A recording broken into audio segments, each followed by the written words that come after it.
மன்னார் மாவட்டத்தில் நானாட்டான் பிரதேச செயலாளர் பிரிவுக்குட்பட்ட மடுக்கரை கிராமத்திலேருந்து கைக்கிறேன். என்னுடைய பேர் ஸ்ரீகாந்தன். நான் இந்த வருஷம் ஏஎல் உயர்தர பரீட்சை எழுதி கொண்டிருக்கிறேன். அது பெரிய ஒரு சவாலாக இருக்குது. எங்களோட ஊர்லேயே எங்களோட ஊரில் உள்ள பாடசாலையில் கிட்டத்தட்ட 250-300 பேருக்கு மேலே படிக்கிறாங்க. அங்கே படிக்கிறது மட்டும் இல்லாமல் நிறைய பேர் ஏஎல்காக வெளி பாடசாலைகளுக்கும் போகிறாங்க. அதில் முக்கியமாக பார்த்தோம்னா நானாட்டான் பாடசாலை இங்கேருந்து 6 கிலோமீட்டர் தொலைவில் இருக்குது அந்த பாடசாலை.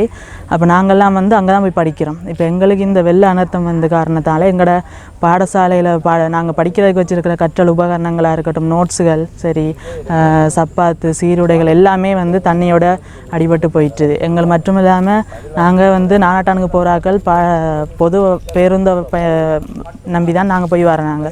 அப்போ அப்படி இருக்கக்குள்ள இந்த ரோட்டும் ஆகை மோசமாக இப்போ பஸ் போகிறது கூட அந்த ரோட்டு இயலாத நிலைமையில் இருக்குது.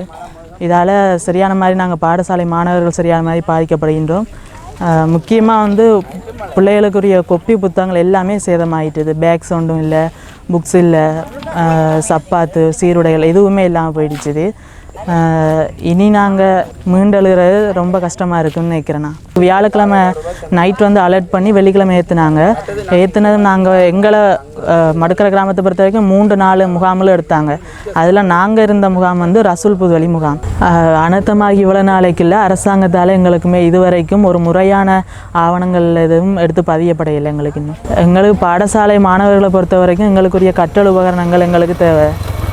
மற்றது இந்த ரோட் பிரச்சனை இருக்குது. எங்களுக்கு பஸ் போகணும்னா எங்களுக்கு ரோட் நல்லா இருக்கணும். அப்புறம் ரோட்டுகளை ஒழுங்காக சீர்படுத்தி தரணும். நாங்கள் இருந்த முகாமில் நாங்கள் இருந்த ஒரு 8 நாளைக்கு மட்டும் இருந்தோம் முகாமில். அந்த ஒரு நாள் கூட எங்களுக்கு ஜிஎஸ் எங்களை பார்த்தது கிடையாது. திரும்ப மீள்குடியேற்றம் இங்கே திரும்ப துப்புரவு பணியெல்லாம் செஞ்சு எங்களோட இதுகளை உடைமைகளை சரி பண்ணி கொண்டிருக்கும் போது கூட எங்களை ஜிஎஸ் பார்க்கல, இது வரைக்கும் பார்க்கல.